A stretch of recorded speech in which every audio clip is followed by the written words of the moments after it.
Welcome to weekend with journalist Sai. ఈ వారంలో ఆంధ్రప్రదేశ్లో ప్రధానంగా చోటు చేసుకున్న రాజకీయాల్లో నెల్లూరు జిల్లా పర్యటన జగన్మోహన్ రెడ్డి గారి. అక్కడ వెళ్ళిన తర్వాత అక్కడ ముందుగా విధించిన ఆంక్షలు కానీ, తర్వాత అక్కడ పెట్టిన అడ్డంకులు కానీ, ఫైనల్గా జగన్మోహన్ రెడ్డి అయితే అనుకున్నట్టుగానే టూర్ మొత్తం ముగించుకున్నారు. నల్లపరెడ్డి ప్రసన్న కుమార్ రెడ్డి ఇంటికి వెళ్ళారు, వాళ్ళ తల్లిగారిని పరామర్శించారు, ఆయన్ని పరామర్శించారు, మాట్లాడారు. అక్కడ జరిగిన వివాదాన్ని అంతా ఏం జరిగిందనేది ప్రజలకు చెప్పే ప్రయత్నం అయితే ఆయన అనుకున్నది అయితే సాధించారు. అలాగే అదే నేపథ్యంలో సింగపూర్ పర్యటన పూర్తి చేసుకొని సింగపూర్లో బిజీగా తిరిగి చంద్రబాబు నాయుడు గారితో పాటు ఆయన బృందం, నారా లోకేష్ గారు, మంత్రులు అక్కడ ఏం జరిగింది, తర్వాత ఎలాంటి పెట్టుబడులు రాబోతున్నాయి ఆంధ్రప్రదేశ్కి, ఎవరెవరితో సంప్రదించారు, ఏమేమి చర్చలు జరిగాయి అనేది వచ్చిన తర్వాత వెంటనే లిక్కర్ స్కామ్ మీద నారా లోకేష్ గారు రియాక్ట్ అయిన సందర్భంగానే పెద్దిరెడ్డి గారికి ఒక సవాల్ చేస్తూ ఆయన మాట్లాడిన మాటలు ఇవన్నీ బాగా వైరల్ అయ్యాయి. అదే నేపథ్యంలో ఎక్కడైతే నెల్లూరులో వివాదం జరిగిందో, ఎవరైతే వేమిరెడ్డి ప్రభాకర్ రెడ్డి ఉన్నారో ఆయన క్వార్జ్ గనులకు సంబంధించి ఆయన మీద చేస్తున్న ఆరోపణలు ఆయన బాగా హర్ట్ అయ్యారు. ఆయన వ్యాపారాలు ఆపేస్తున్నామంటూ కూడా ఒక కీలక ప్రకటన చేశారు. అదే నేపథ్యంలో జిల్లాలకు సంబంధించి వేసిన ఉపసంఘం ఏదైతే ఉందో దాదాపుగా ఒక 32 జిల్లాలు రాబోతున్నాయి ఆంధ్రప్రదేశ్కి త్వరలో, అంటే జిల్లాలు పెరగబోతున్నాయి అనేది కూడా ఒక సంకేతం. ఏం జరగబోతుందో ఓవరాల్ వీటన్నిటి మీద చర్చించే ప్రయత్నం చేద్దాం. సార్, ముందుగా నెల్లూరు జిల్లా పర్యటన ఒక రకంగా ప్రభుత్వం చేయాల్సిందంతా చేసింది. వైసీపీకి కానీ జగన్మోహన్ రెడ్డి గారికి కానీ కొత్తగా ఏమి నేర్పింది మిగిలిన మొన్న జరిగిన టూర్లతో పోలిస్తే దీనికి? అంటే సాధారణంగా పోలీసులు ఇదివరకటి రోజుల్లో కమ్యూనిస్టుల ఆందోళనలు అప్పట్లో డైలీ యాజిటేషన్స్ ఉండేవి. మేము ఫీల్డ్లోకి వచ్చిన కొత్తలో ఈనాడులో చేసిన, సిటీ కేబుల్లో చేసిన, అది నిరంతరం కవరేజ్లు చేస్తూనే ఉండేవాళ్ళు. రోజు సిపిఐ ధర్నా, సిపిఎం ధర్నా, సిఐటియు ధర్నా, ఏఐటియుసి ధర్నా, ఇట్లాగా ఏదో ఒక అంశం మీద ఒక యాజిటేషన్ సబ్ కలెక్టర్ ఆఫీస్ దగ్గర, లేకపోతే బందర్ రోడ్డు ముట్టడా, ఏలూరు రోడ్డు ముట్టడా, ఈ కవరేజీలు ఏళ్ల తరబడి చేసాం. అప్పుడు క్రమంగా తర్వాతన రాజశేఖర రెడ్డి వచ్చిన తర్వాతన వీటిని కంట్రోల్ చేయాలి. వాస్తవంగా రాజశేఖర రెడ్డి ఆ రోజున కాంగ్రెస్ పార్టీ అధికారంలోకి రావడానికి కారణమైన వాళ్ళలో కమ్యూనిస్టులు కూడా ఒకళ్ళు. అందరూ కలిసి పోటీ చేశారు. అప్పుడు మంత్రివర్గంలో తీసుకోలేదు కానీ కమ్యూనిస్టులు కూడా కలిసి పోటీ చేశారు. కానీ వాళ్ళు ఏంటి, ఎలక్షన్ అయిపోగానే మళ్ళీ మేము ప్రతిపక్ష పాత్రే అంటారు. అందులో భాగంగా యాజిటేషన్ చేస్తుంటే, సరే నువ్వు ప్రతిపక్ష పాత్ర పోషిస్తే నేను అధికార పక్ష పాత్ర పోషించాలి కదా, నేను కొత్త మోడల్ పెట్టాను అనమాట. పోలీసులకి దాన్ని కట్టడి చేయడం ఎట్లా అనేదాన్ని అప్పుడు పెట్టినటువంటి విధానం ప్రకారం ఎక్కడికక్కడ ఇది సబ్ కలెక్టర్ ఆఫీస్ ముట్టడించారు. ప్రభుత్వ ఉద్యోగులు లోపలికి వెళ్ళబాకండి, బయటే ఉండిపోండి, వాళ్ళు ముట్టడించిన టైంలో లోపలికి వెళ్ళే ప్రయత్నం చేయండి, వాళ్ళు ఆపుతారు. ప్రభుత్వ ఉద్యోగుల్ని అడ్డగించారు, కేసు. అట్లాగే అక్కడ ఏ మొక్కో తొక్కో ఊడుతుంది, అదిగో ప్రభుత్వ కార్యాలయం మీద దాడి, ప్రభుత్వ ఆస్తి ధ్వంసం, ఇట్లాంటి కేసులు పెట్టి, నాన్ బెయిలబుల్ కేసులు పెట్టి, జైళ్లలో పెట్టి యాజిటేషన్ని, ఇక ఆ తర్వాత వాళ్ళు యాజిటేషన్ చేయడం మానేశారు. భయం చేయాలంటే ఆ రోజు నుంచి ఈ రోజు వరకు కమ్యూనిస్టుల యాజిటేషన్స్ నామమాత్రంగా మిగిలిపోయినాయి. ఆ రోజున కొట్టిన దెబ్బ, అప్పుడు ఇంత గోడ ఉండేది. మామూలుగా అంతకు ముందు ఏంటంటే ఈయన కేసులు, ఈ కేసులో వీళ్ళు వెళ్ళాలి అని చెప్పేసి బోర్డు పెట్టేవాళ్ళు. చిన్నది ఉండేది, 2 కేసులు 3 కేసులు. రాజశేఖర రెడ్డి వచ్చి గోడ అంతా బ్లాక్ బోర్డు కట్టాల్సి వచ్చింది. అంత అన్ని కేసులు పెరిగిపోయినాయి. అట్లాగా వీళ్ళు కూడా ఇప్పుడు అప్డేటెడ్ టాలెంట్ వినియోగిస్తున్నారు. ఒక చోట జగన్ పర్యటన ఆపడానికి ప్రయత్నించారు, జనాలు రాకుండా చూడాలనుకున్నారు, అక్కడ వచ్చారు. ఇంకొక మోడల్ ఇంకొక చోట, ఇంకా కఠినం. ఇక్కడ ఈ ఇద్దరు కూడా భలే ఎత్తులు వేసుకున్నారు. నిన్న పోలీసులకు అప్పచెప్పినట్టున్నారు, ఏం చేస్తానో అది తెలియదు, రానియకుండా అన్నటువంటిది. రూరల్లో అయితే ఆపడం కష్టం, కానీ సిటీ కదా ఆపచ్చు అన్నటువంటి ధైర్యంతోనే వీళ్ళు కూడా ప్రవర్తించారు. అంటే సిటీలోకి రాకుండా ఆపడం. దానికోసం ఏం చేశారు, సిటీలోకి వచ్చే రోడ్లని ధ్వంసం చేసేసి లోపలికి రానియకుండా ఆపారు. అది ఒక ఎత్తు అయితే, రెండవ ఎత్తుగడ ఏం వేశారు, వచ్చిన వాళ్ళని వచ్చినట్టు తీసుకువెళ్ళిపోయేటటువంటి ఎత్తుగడ వేశారు. దాంతో ఇక ఆగిపోయారు.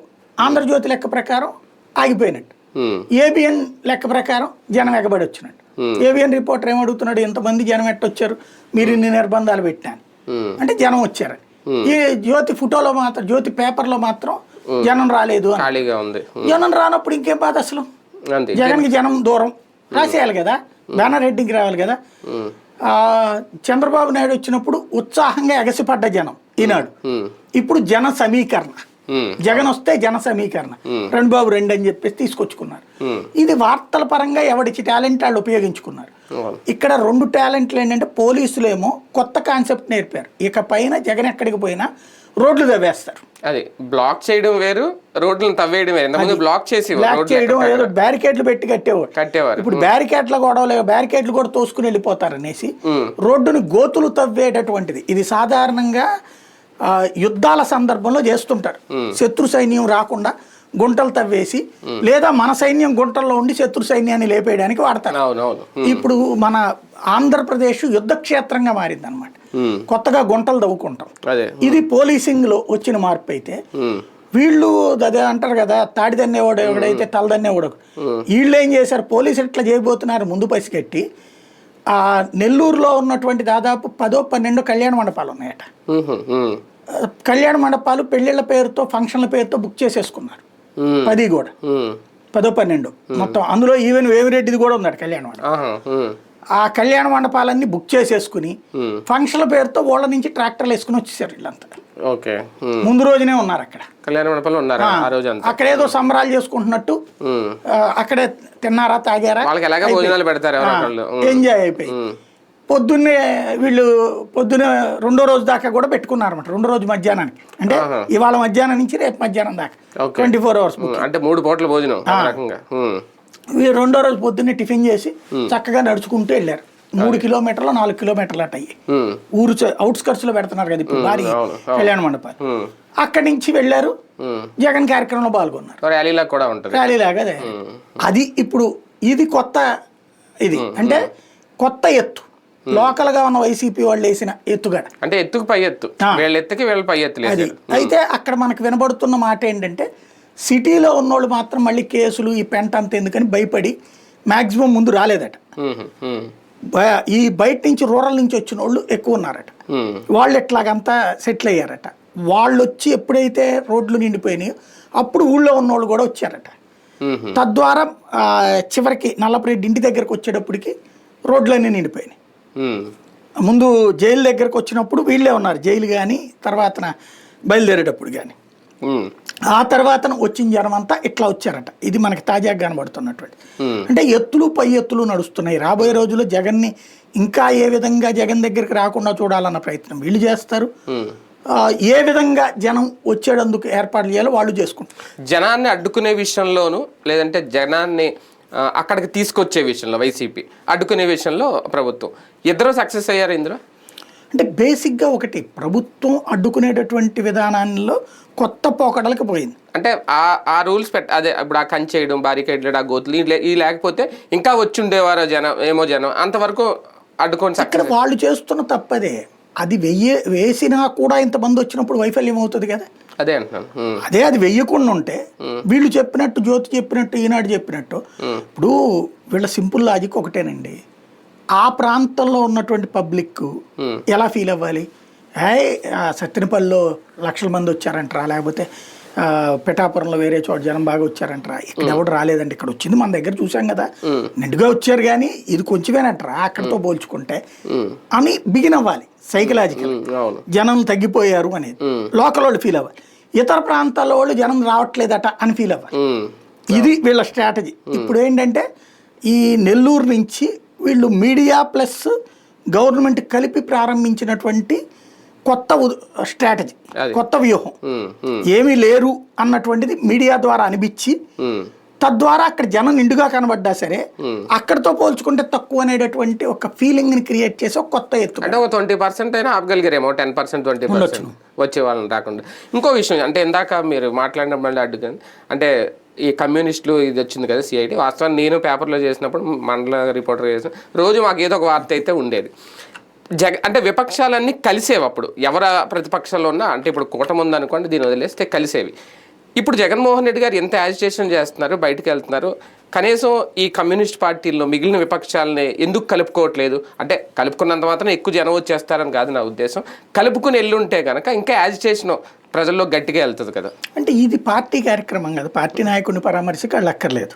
నల్లపరెడ్డితో దీనికి ఏ రైతులు దానికైతే వాళ్ళని కలుపుకెళ్ళచ్చు. కానీ కలుపుకెళ్ళడం means it is a political decision. నేను ఎవరితో కలవాలి అన్నటువంటిది విధానపరమైన నిర్ణయం. ఆందోళనల కోసం కలవాలా, ఆందోళన కోసం కలిసేసి ఓన్లీ ఆందోళన కోసమే ఉండాలా, దాంతోపాటు తర్వాత మళ్ళీ రాజకీయంగా వాళ్ళకు కూడా ప్రయోజనం చేకూర్చాలా. వాళ్ళు వీళ్ళతో ఆందోళన అంటే మీరు కనుక 1000 మంది కార్యకర్తలు వీళ్ళకు ఉంటే వాళ్ళు కేవలం 10 మంది ఉండి మొత్తం వాళ్ళే హైజాక్ చేయగలరు ప్రచారం. ఎక్కడైనా ఇంతకుముందు ఏ ప్రతిపక్షం ఉన్నా పసుపు జెండాలతో ఎర్ర జెండాలు, నీలం జెండా ఇలాగా ఆ జెండాలతో ఎర్ర జెండాలు కనిపించి ఇప్పుడు ఎర్ర జెండాలు ఎక్కడ కనిపించట్లేదు. అంటే మీరు అబ్జర్వ్ చేస్తే పవన్ కళ్యాణ్ కమ్యూనిస్టులతో కలిసినప్పుడు కూడా జనమంతా జనసేన వాళ్ళు, జెండాలేమో వాళ్ళే కనబడతాయి, ఎక్కువ అయ్యే ఉంటాయి. అవును. కాబట్టి హైజాక్ చేస్తారు ప్రచారాన్ని. వాళ్ళు ఉండేది 50 మందే ఉన్నా అక్కడొక్కడు ఉండి ఆ పెద్ద పెద్ద పొడుగాడి జెండాలు పెట్టుకుంటారు వాళ్ళు. ఈ జెండాలన్నింటి అది డామినేట్ చేసేస్తుంది, అది వాళ్ళ స్ట్రాటజిక్ గా ఉంటుంది. అది జగన్కి నచ్చదు నెంబర్ 1.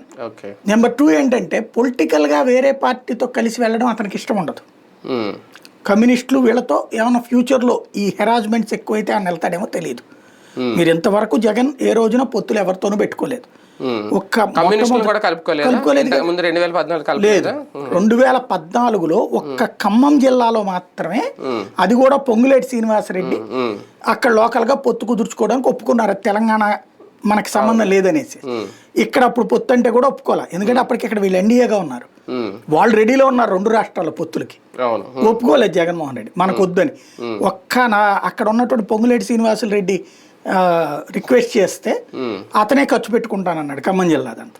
కాబట్టి అతనికి వదిలిపెట్టేస్తే అక్కడ అతను ఆయన తమ్మినేని ఉన్నట్టున్నారు. వాళ్ళిద్దరూ కలిసి అక్కడ కుదుర్చుకున్నటువంటి ఒప్పందం ప్రకారం చివరికి అక్కడ 4 గెలిచారు కదా. అందుకని పార్లమెంట్ సీట్తో పాటు 3 అసెంబ్లీ వీళ్ళు గెలిచారు, కమ్యూనిస్టులు 1 సీట్లు గెలుచుకున్నట్టున్నారు లాక్డౌన్. టోటల్ గా ఆ సక్సెస్ అయింది. బట్ అది తర్వాత మళ్ళీ ఫాలో అప్ చేయడానికి కూడా ఒప్పుకోలేదు జగన్. ఇంకొకటి, ఇప్పుడు కమ్యూనిస్టులు కూడా కలుపుకెళ్ళడానికి సిద్ధంగా లేరు. వాస్తవంగా ఇప్పుడు ఆంధ్రప్రదేశ్లో పరిస్థితి ఏంటంటే వాళ్ళు తెలుగుదేశంలో భాగస్వామి పక్షాలు, కూటమిలో భాగస్వామి పక్షాలు. వాస్తవంగా సైద్ధాంతికంగా భారతీయ జనతా పార్టీ కాంగ్రెస్ కి, కానీ ఈ ముగ్గురు కూడా ఇప్పుడు కూటమిలో బి టీం వాళ్ళు.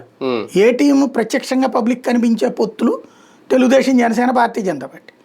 పరోక్ష పొత్తులు సిపిఐ, సిపిఎం, కాంగ్రెస్. దీనికి గాను ప్రయోజనం ఏం నెరవేరుతుంది అంటే సిపిఐ, సిపిఎంలకి వాళ్ళ పేపర్లు ఉంటాయి. ఈనాడు అదే దాని పేరు విశాల ఆంధ్రప్రదేశ్, వాళ్ళకు కొన్ని కాంట్రాక్ట్లు ఇస్తారు ప్రభుత్వం తరపున. ఇప్పుడు ఏది పుస్తకాలు, టెక్స్ట్ బుక్లు కాంట్రాక్టు అవి ప్లస్ అడ్వర్టైజ్మెంట్లు ఇస్తారు వాళ్ళకి. చాలా రోజుల నుంచి వాళ్ళు సంక్షోభంలో ఉన్నారు. జగన్ టైంలో ఇక్కడ ఇవ్వలేదు, 10 ఏళ్ల నుంచి కేసీఆర్ ఇవ్వలేదు వాళ్ళకి, ఒక రకంగా పక్కన పెట్టేశాడు.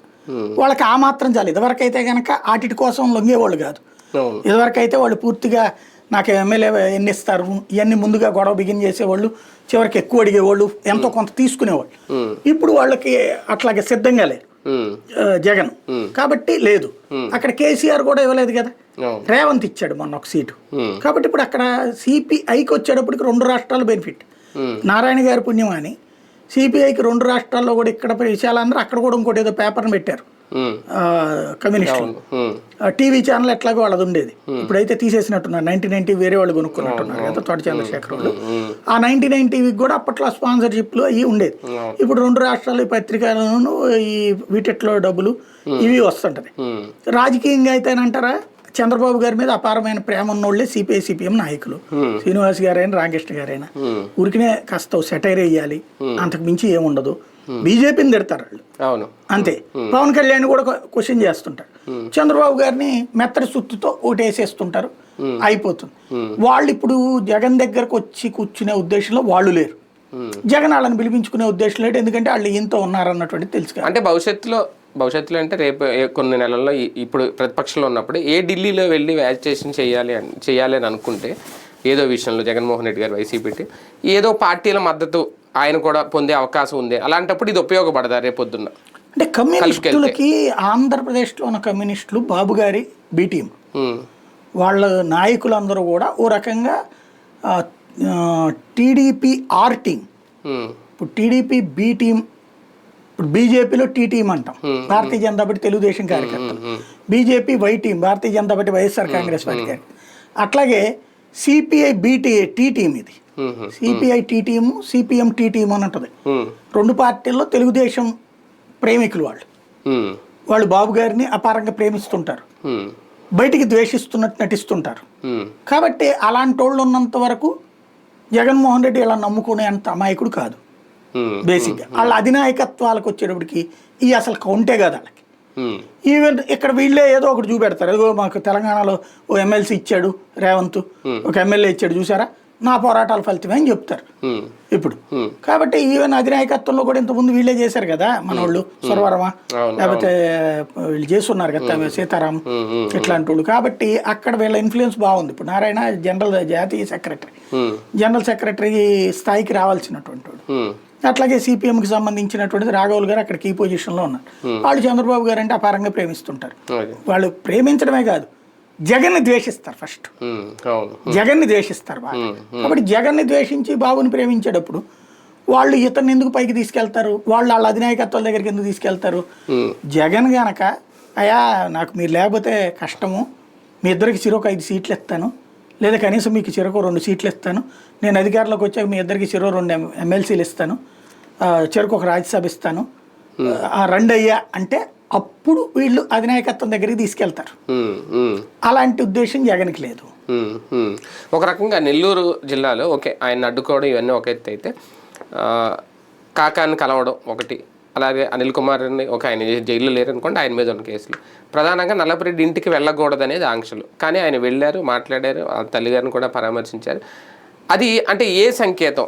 ఆంక్షలు ఉన్నా నేను వెళ్తాను, గీత దాటుతానన్నా అదే నేపథ్యంలో అక్కడ ఆయన మాట్లాడిన మాటలు కూడా, ఆమె మీద మాట్లాడిన మాటలని ఆయన పెద్దగా ఎక్కడ ఖండించలేదు. అదే నేపథ్యంలో అక్కడ ఆ వేదిక మీద రోజా గారి గురించి, విడుదల రజనీ గారి గురించి, మీరు కూడా మహిళల మీద ఎలా మాట్లాడడం ఎంతవరకు కరెక్ట్, ఒకవేళ మా వాళ్ళు కనుక జాడులు చేయడానికి రెడీ అయితే మీరు తట్టుకోగలరా, అది రాజ్యాంగం అవుతుందా, అది ఆ వ్యాఖ్యలను ఎలా చూడాలి? ఇంకా దాంట్లో కొత్త ఏం లేదు. ఎక్కడికి వెళ్ళినా కూడా తను అంటుంది ఒకటే, రేపు మేము వస్తే మీ సంగతి చూసుకుంటాం. తద్వారా కార్యకర్తలకి ఇవాళ ఎవరైతే భయపడద్దు, మీరు దెబ్బకి సిద్ధంగా ఉండండి మీరు అని. ఓ రకంగా టెంపర్ ఉండే ప్రతి కార్యకర్త సిద్ధపడిపోతాడు. ఓ రకంగా చెప్పాలంటే రాబోయే 10-15 ఏళ్ళు నాకైతే ఆంధ్ర గురించి భయమే ఉంది. ఎందుకంటే ఎవరు వచ్చినా, తెలుగుదేశం వచ్చినా వీళ్ళు వచ్చినా కూడా, తెలుగుదేశం ఇంకోసారి వచ్చిందంటే వైసీపీ వాళ్ళని ఎవరిని బతకనేది ఇంకోసారి. అదే సందర్భంలో వీళ్ళు రేపు పొద్దున పవర్లోకి వచ్చారని తెలుగుదేశం వాళ్ళని ఇక్కడ ఉన్నారు, వీళ్ళు మళ్ళీ రాష్ట్రం విడిచి పారిపోవాల్సిన పరిస్థితి వస్తుంది. ఆ స్టేజీలు తీసుకొచ్చేటటువంటి వాతావరణం మళ్ళీ ఆనాటి రౌడీజం టైంలో వీళ్ళు ఉన్నప్పుడు వాళ్ళు వచ్చి కనబడకుండా వెళ్ళిపోయేవాళ్ళు, వాళ్ళు ఉన్నప్పుడు వీళ్ళు ఉండకుండా కనబడిపోయేవాళ్ళు, ఫ్యాక్షనిజం ఉన్న ఏరియాలో అంతే ఉండేది. మళ్ళీ సేమ్. అందుకని అప్పుడు బెంగళూరు, చెన్నై మన పక్కన ఉన్నటువంటి పెద్ద నగరాలు బాగుపడ్డాయి అంటే మన రాష్ట్రంలో రౌడీజం ఫ్యాక్షనిజం వాళ్ళే. అక్కడ రియల్ ఎస్టేట్ ఎక్కువ చేసేది మనోళ్లే, అక్కడ షాపులు నడిపేది మనోళ్లే ఎక్కువ, అక్కడ ఇతర సర్వీసెస్ క్యాబ్లు గీబులు నడిపే వాళ్ళలో 100కి 40-50% మనోళ్లే.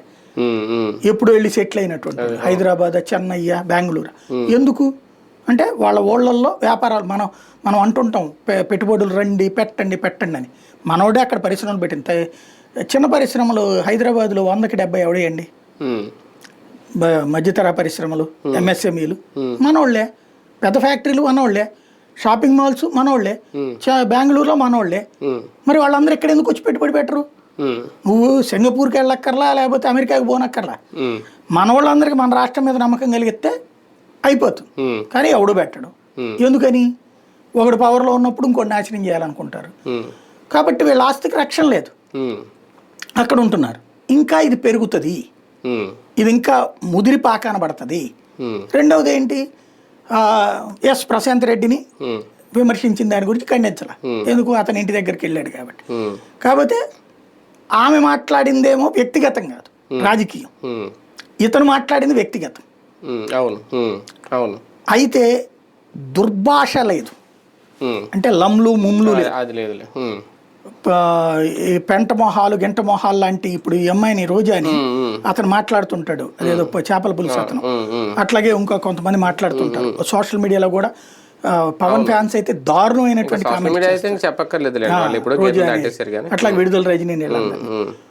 నీతి నువ్వు చెప్పేటప్పుడు నువ్వు నీతి పాటించాలి కదా. సంస్కారహీనతని గురించి నువ్వు మాట్లాడేటప్పుడు నువ్వు సంస్కారయుతంగా ఉండాలి కదా. అది గుర్తు చేస్తున్నాడు. అదే పాయింట్ అతనికి కూడా వర్తిస్తుంది, వైసీపీకి కూడా వర్తిస్తుంది. ప్రశాంత్ రెడ్డిని మాట్లాడిన దాని గురించి నువ్వు మాట్లాడిన తప్పు, అట్లాంటిది మాట్లాడద్దన్నాడు జగన్మోహన్ రెడ్డి అని ఒక ప్రెస్ నోట్ రిలీజ్ చేసి ఉంటే బాధ్యతగా ఉండే, అది వాళ్ళు ఫెయిల్ అవుతున్నారు. అంటే ఇద్దరు కొత్త మొత్తం తొక్కిస్తున్నారా రాజకీయాలు, టీడీపీ వైసీపీ కూడా? ఎందుకంటే నిన్న ఆయన అన్న మాట ఏంటి, రాజకీయాలు విమర్శలు చేసుకోవచ్చు, ఆరోపణలు చేసుకోవచ్చు, ఎప్పుడు ఇలాగ ఇళ్ల మీద ఇలా దాడులు చేయడం ఆ సంస్కృతి ఎప్పుడు నేను చూడలేదు.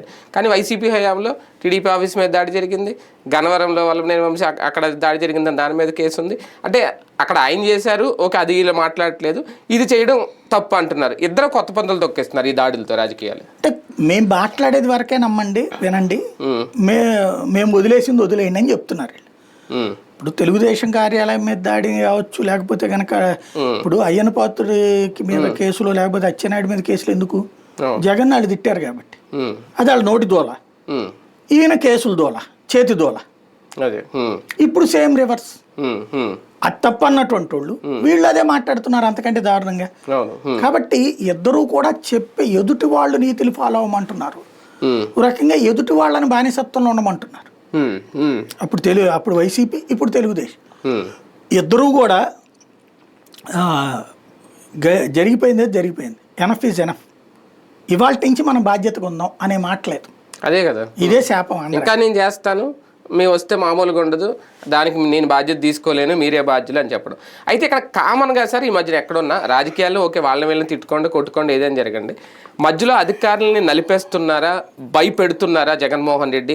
మళ్ళీ నిన్న అదే మాట, మీరు సప్త సముద్రాల అవతలున్నా, ఎక్కడున్నా, రిటైర్ అయినా, వీఆర్ఎస్ తీసుకున్నా, అంటే ఇది ఒక రకంగా ఇప్పుడున్న అధికారులను భయపెట్టడం కాదా? అవసరమా తరహా వ్యాఖ్యలు? ప్రభుత్వ యంత్రాంగం ఆత్మవిమర్శ చేసుకోకపోతే మాత్రం ఇది కరెక్ట్, తప్పదు. ఇక నీకు రాజ్యాంగబద్ధమైన పదవి ఇచ్చారు, జీతం ఇస్తున్నది ప్రజలు, చంద్రబాబు నాయుడు జగనో కాదు. రూల్ ప్రకారం ఏముందో అది పాటించు. నేను మాక్సిమం ఏం చేస్తాడు ప్రభుత్వ ఉద్యోగి, నువ్వు వాళ్ళ మాట వెనకపోతే ఉన్నతాధికారుల ఆదేశాలు పైన ఏం చెప్తా చేయడమే కదా. ఉన్నతాధికారి ఎవడు? ఇప్పుడు 5 ఏళ్ల ఉన్నతాధికారి ఎవరు? అతను పొలిటీషియన్ కాదుగా, కాదు, అతను బాధ్యతగానే చేయాలిగా. కాన్స్టిట్యూషనల్ గవర్నెన్స్ చేయండి మీరు, పొలిటికల్ గవర్నెన్స్ మీకెందుకు? నువ్వు చేసి నిలబడగలరా అలా అనుకుంటే? ఏం చేస్తారు కదా, వాళ్ళని ట్రాన్స్ఫర్ చేస్తారు, నాన్ ఎలైన్ పోస్ట్లో వేస్తారు, అంతమించే ఉన్న నిజత నీకు వస్తుంది. ఎందుకు వీళ్ళు తప్పుడు మార్గాన్ని పడుతున్నారు? లంచాలు వచ్చే ప్లేసుల కోసం వీళ్ళు తప్పుడు పని చేస్తున్నారు, లంచాల కోసం చేస్తున్నారు, అంతే కదా. మెయిన్ స్ట్రీమ్ పొజిషన్లో ఏంటి, డబ్బులు సంపాదించుకోవచ్చని, ఆ పొజిషన్ కోసం వీళ్ళు రాజకీయ నాయకుడి దగ్గర తమ తల తాకట్టు పెడుతున్నారు. ఇదివరకు అట్లాంటి దానికి పరిష్కారం అయితే గీతే ఏసీబీ కేసు ఉండేది, ఇప్పుడు అట్లా కాదు, జైళ్లలో పడాల్సి వస్తుంది. కానీ అన్ని పారదర్శకంగా జరుగుతాయి సార్ నిజంగా. రేపు సీనియారిటీని బట్టే వీళ్ళకి సరైన పోస్టులు, సరైన ప్రాధాన్యత. ఇప్పుడు సీఎంఓలు అందరినీ తీసేసుకోరు కదా, సీనియారిటీ చూస్తారు, ప్లస్ రికమెండేషన్ కూడా కంపల్సరీ ఉంటుంది. వీళ్ళు మేము నిజాయితీగా ఉంటాం, చట్టం ప్రకారం నడుచుకుంటాం అంటే వీళ్ళు ఏ ప్రాధాన్యత లేని పోస్టులోనూ ఎక్కడో ఉండాల్సి వస్తుంది. దానికి ఏ అధికారి సిద్ధపడతాడు? నష్టమే ఉంది, నీకేం పోయే. నువ్వు సీఎంఓకి వెళ్ళి పని చేయించుకోవాలనుకుంటున్నావు అంటే నీ స్వార్థం ఉంది అక్కడ. అంటే నాట్ ఓన్లీ సీఎంఓని అనేది, ఏదైనా సరే నువ్వు నిజాయితీగా ఉంటే ఎందుకు నీకు ప్రాబ్లం ఏంది? నీ జీతం నీకు వస్తుంది. ఇప్పుడు నేను పెద్ద పెద్ద ఛానల్స్లో వర్క్ చేశాను, నేను చెయ్యట్లా వదిలేస్తే ఎన్ని ఆఫర్స్ ఉన్నాయి, ఎందుకు డబ్బులు తీసుకోవాలా, ఎందుకు తినాలనుకోలేదు? అంటే ఒక అధికారి భయం.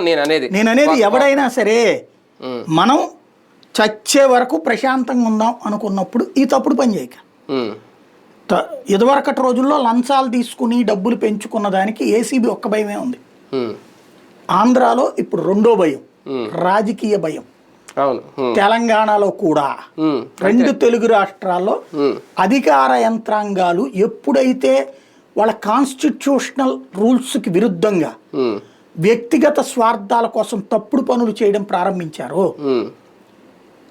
ఒక ప్రభుత్వ ఉద్యోగి చేసే తప్పు సమాజానికి తీవ్ర నష్టం. రాజకీయ నాయకుడి వల్ల జరిగే నష్టం 30 అయితే ప్రభుత్వ ఉద్యోగి చేసే నష్టం 70%. నా భూమి ఇక్కడ 10 లక్షల రూపాయలు ఉంటే నువ్వు 2 లక్షలే రాసావంటే పరిహారం కోసం, ఆ రాజకీయ నాయకుడి దగ్గర లేకపోతే వాడి వెనకాల ఉన్నటువంటి గొట్టంగాడి దగ్గరనో నువ్వు 1 లక్ష రూపాయలు లంచం తీసుకుని నువ్వు బాగుపడుతున్నావు. కానీ ఇక్కడ ఒక వ్యక్తి కుటుంబం నాశనం అవుతుంది, రైతు కుటుంబం నాశనం అవుతుంది. అదేది ఇండోసోల్ దగ్గర 20 లక్షల రూపాయలు ఇవ్వడం గొప్పని ప్రొజెక్ట్ చేస్తున్నాడు అధికారి. ఎట్లా అంటావు నువ్వు? అక్కడ ఎంత ఉంది రిజిస్ట్రేషన్ వాల్యూ? 50 లక్షల రూపాయలు ఎకరం ఉన్న చోట, మీకు ఉలవపాడు మామిడి తోట ఎక్కడైనా నూజివీడులో మామిడి తోట ఎకరం 55 లక్షల రూపాయలు లోపల రోడ్డు మీద ఉంటే ₹1,00,00,000 ఉంది. దానికంటే ఇది కాస్ట్ ఎక్కువ. ఉలవపాడుకాయ కరేడు రైతుల దగ్గర దాన్ని తీసుకొచ్చి ₹20 లక్షల అంటావు పరిహారం ఎకరాకి. ఎవరంటే అధికారి? వాడి ఆస్తి ₹1,00,00,000 ఆస్తి తీసుకొచ్చి 10 లక్షలు అంటే ఒప్పుకుంటాడా? ఎవరి సొమ్ము ఎవరికి దోచి పెడుతున్నారు? ఇండోసోలు కరెంటు వేరే చోట ఇవయ్యా. రైతుల భూములు తీసుకెళ్ళి నువ్వు నాశనం చేసేటివి ఏంది? ఏం దుర్మార్గం ఇది? నువ్వు అధికారివి, రాజ్యాంగం ప్రకారం వచ్చింది నీకు అధికారం. నువ్వు వాళ్ళకి దాసోహం అంటే డబ్బులు తినాలనుకుంటున్నావు. నీ బిడ్డలు బాగుపడాలని ఎదురోళ్ళ బిడ్డల జీవితాలు నాశనం చేస్తున్నావు.